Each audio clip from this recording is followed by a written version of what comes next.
Maykoy! Maykoy! Binuhat na. Yun, what's up mga idol? Nandito na naman kami sa aming spot, no, mga idol. Dito sa gilid ng ilog na ito.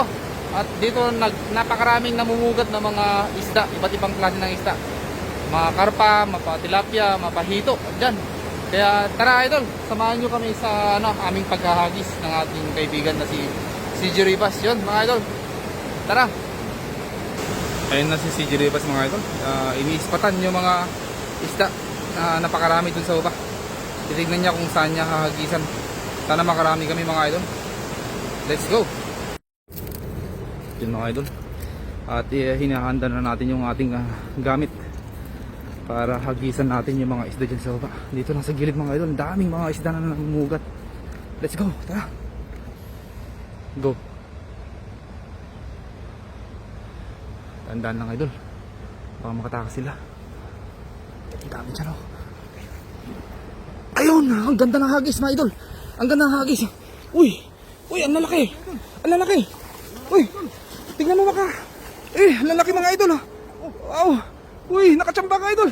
Ay, nakatakas yung karpa. Ay, nakatakas yung karpa. Ay, sayang yun. Okay, sige. Si Dandan idol. Marami sa taas oh. Ay, grabe.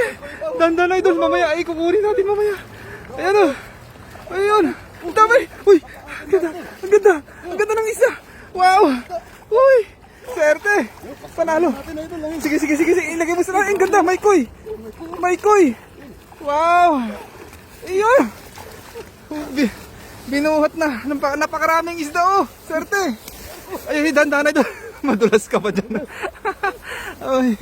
Ayun, good morning po. Magandang umaga po sa ating lahat mga idol. Dito naman kami sa gilid ng ilog mga idol at namataan namin na napakaraming namumugat ng mga isda dito sa gilid, kaya hinagisan na ng ating kaibigan na si CJ Rivas. At yun, swerte, nakakuha pa siya ng napakagandang kuy ba yung tawag dyan idol?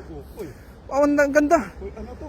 Ay, swerte yan. Hindi ko alam kung American Lager eh. Ay kaya nga, ang swerte mo. Yun, grabe. Ang ganda nang nakuha niya idol, kuy. Breeding natin si Gian TV, yun.